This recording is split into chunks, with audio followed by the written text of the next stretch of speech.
Hey, welcome back, everyone. And we're going to be continue looking at the extraordinary roots of the Korean church, specifically looking at the life and death of a Welsh missionary named Robert J. Thomas. He had left Wales with his wife and unborn child. Wife and child died in Shanghai within a matter of months, and he had given up becoming a missionary. He had actually resigned from the missionary society that he had been a part of, and he was just working at a customs trade post until one day he came across two men from this mysterious kingdom, which turned out to be Joseon, which is modern day Korea. He ends up going to Korea, going to Joseon in the Pyongyang region um, over two visits. And while he was there, the first time he was able to pass out some Bibles and barely escaped death. The second time he went there, he unfortunately was executed on the shores of the Taedong River. So we continue today with the aftermath of all the events that happened in his life after his death, because this is where the real important part comes in. Okay, now I mentioned that there were several people, several eyewitnesses there. I also mentioned that right before he met his untimely demise, he threw several of the Bibles that he brought just into the river. And these Bibles, they flow down the river. The Taedong River, I'm telling you, it's the main river that feeds into the city of Pyongyang. So people would do everything there. There was no indoor plumbing, there was no faucet, sink, nothing like that. You did everything in the river, everything in the river. So lots of people would gather at the river. Okay, it was almost like a community area. People would kind of come together to do stuff, do the laundry, do everything. So these people that gathered there, they would see these books floating in the river. Several hundreds of people, okay, several hundreds of people got a hold of these books that were floating in the river, took them home, and their hearts were changed. That's the first way that Robert Thomas, that we know that Robert Thomas's mission was not a fail. It's not a failure. The second thing, I mentioned the eyewitnesses that were on the riverbanks, witnessing the explosion of the ship, witnessing that last person be executed. One of them was a young boy named Choi Chi-ryang. Um, Another one of them was Park Young-sik.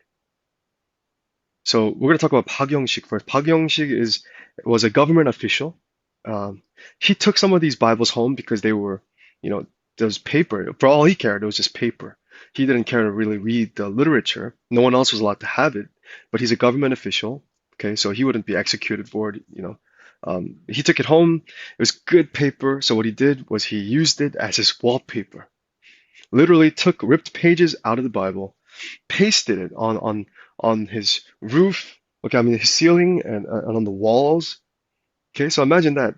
He sleeps, he's looking up, he sees words he can read, he reads the Bible. He turns to the side, looks at his wall, he reads the Bible. Turns the other way, you get the idea.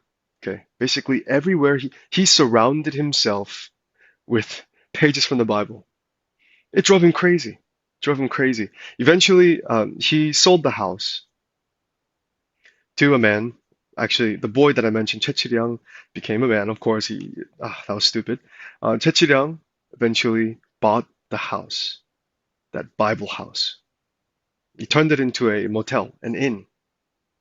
And then about 30 years later, uh, a white Caucasian, white Caucasian is basically the same thing. A Caucasian male, a white man, okay, white man comes into Pyongyang, approaches the motel, and this white man and his companion are absolutely shocked. They are absolutely shocked because they find rooms just covered in biblical text. He thought the white man was the white man was none other than Samuel A. Moffat. He was one of the most influential missionaries that came to Korea. He thought he was the first one to set foot in Pyongyang, or he at least thought that there were no Bibles there at the time. But he comes into this motel, this just everyday shabby looking motel, and he sees biblical text everywhere. He hears the story about the man on the USS Sherman who spread Bibles. He comes across several different eyewitnesses. Okay, Samuel A. Moffett comes across several different eyewitnesses who tell and retell the story, the account of this young man who died on the riverbanks of the Taedong River.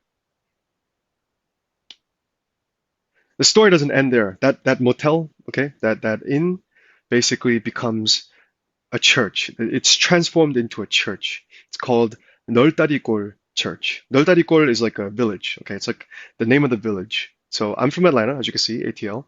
So it'd be like Atlanta First Baptist Church or something like that. Okay. So 널다리골 Church. 널다리골 is the neighborhood church. And people start gathering. People start gathering. There's, of course, a lot of stories in between, and we'll talk about Samuel A. Moffett because he was a significant, influential person in Korean church history as well. Very, very, very inspirational man. Did lots of things, and we're going to talk about him as well. But this church eventually becomes big. It becomes, the name changes to 장대제 Church. 장대제 Church. So many people were gathering that they had to move to a bigger facility. They had to move to a bigger facility. And you see it in the picture here. It's huge. You see the man standing at the gate, at the little door right there?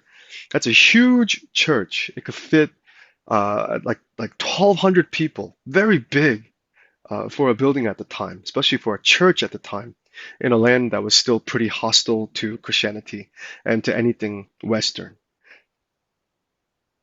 But 장대현 Church, they changed the name from 장대제 to 장대현 Church. Now, most of you will probably be like, okay, well, what's 장대현? Some of you, if you've heard the story before, you understand. If you've heard about the Great Pyongyang Revival of 1910, you are probably just, wow, okay? But most likely, you probably have no idea what I'm talking about.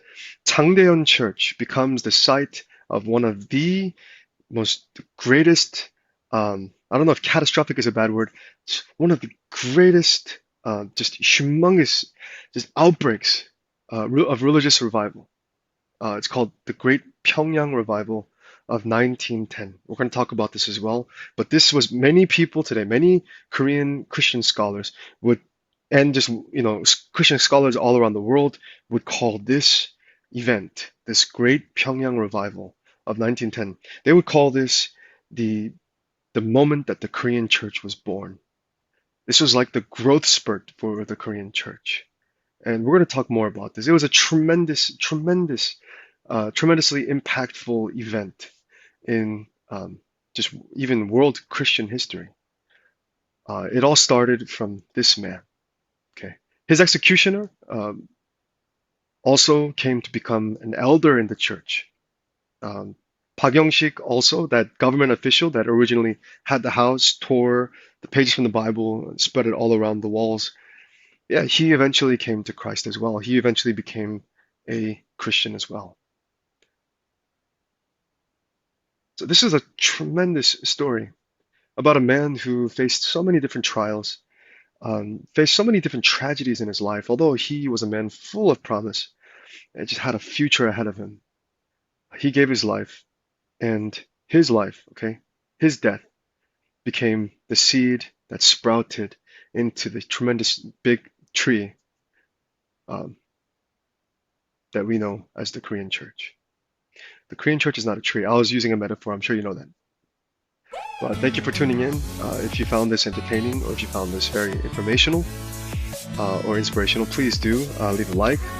You're welcome to leave comments. And if you could subscribe, I am just getting started. In the next few videos, we're going to talk about the first Korean church, the first Korean believers, and how the first Korean translated Bible came to be.